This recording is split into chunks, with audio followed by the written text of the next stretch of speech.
Well, it happened. It's been called the greatest political comeback in American history. Donald Trump was reelected as the 47th president of our nation. What does it all mean? What is God doing? What does it portend for the future? What is this prophetic moment, and what do we need to know and do for the days to come? Many people have told me that God spared my life for a reason.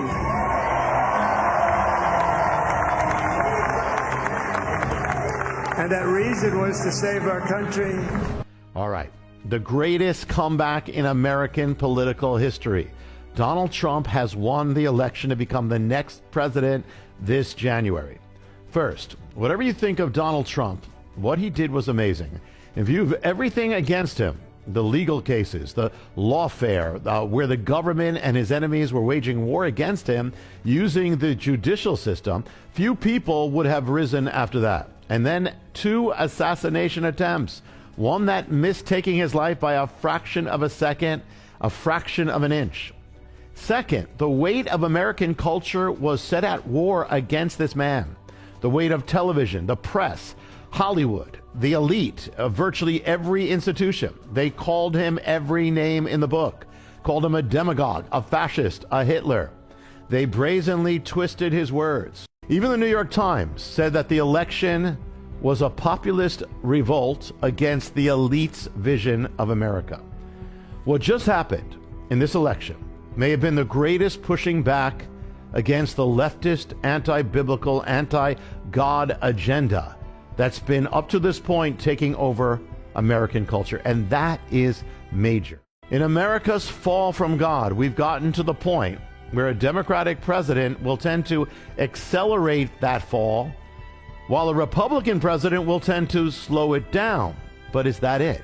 Has God given this victory to us to slow down America's spiritual fall, or to cause it to stop falling in the time of this administration, or is it something more? And then in October, just about a month, 2 months after, I was invited to attend and be one of the speakers at the inaugural Faith Summit in Atlanta, Georgia, with Donald Trump and faith leaders of America. It happened 1 week before the election. The president was there. We met for the first time. We prayed over him. I gave a prophetic word at the event that I believe is for this hour, for this very moment. Mr. President, I speak of the mystery of your life. You were born on June 14th, 1946. From ages past, it was appointed that on that day, a scripture would be recited throughout the world. The scripture that was appointed for the day of your birth spoke of the bringing of God's vessel, a trumpet, into the world. President Trump, you were born into the world to be a trumpet of God, a vessel of the Lord in the hands of God. God called you to walk according to the template. He called you according to the template of Jehu, the warrior king. He called Jehu to make his nation great again. Jehu came to the capital city with an agenda to drain the swamp. Jehu forged an alliance with the religious conservatives of the land, so it was your destiny to do the same. To come to power, Jehu had to prevail against the nation's former first lady. So to come to power, you had to prevail against the nation's former first lady. And you've heard me say, Donald Trump is a Jehu.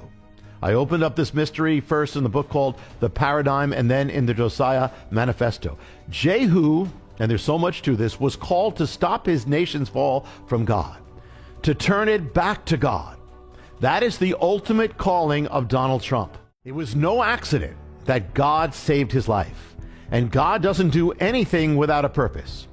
Trump's life was saved by a fraction of a second, a fraction of an inch.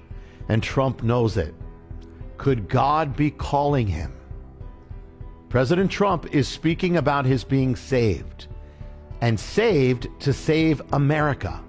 He's saying what I said in an earlier message here, that in what happened in Butler, Pennsylvania, in the saving of his life, could that be the key to the saving of America? All right, everybody, this is our moment. And the Lord would say to you, Kumi ori kiva orech uchvod Adonai alayach zarach. Arise and shine, for your light has come, and the glory of the Lord has risen upon you. In the name of Jesus, Messiah, Yeshua, Or Ha'olam, the light of the world. Until next time, this is Jonathan Cahn saying, be strong in the Lord and in the power of his might. Shalom.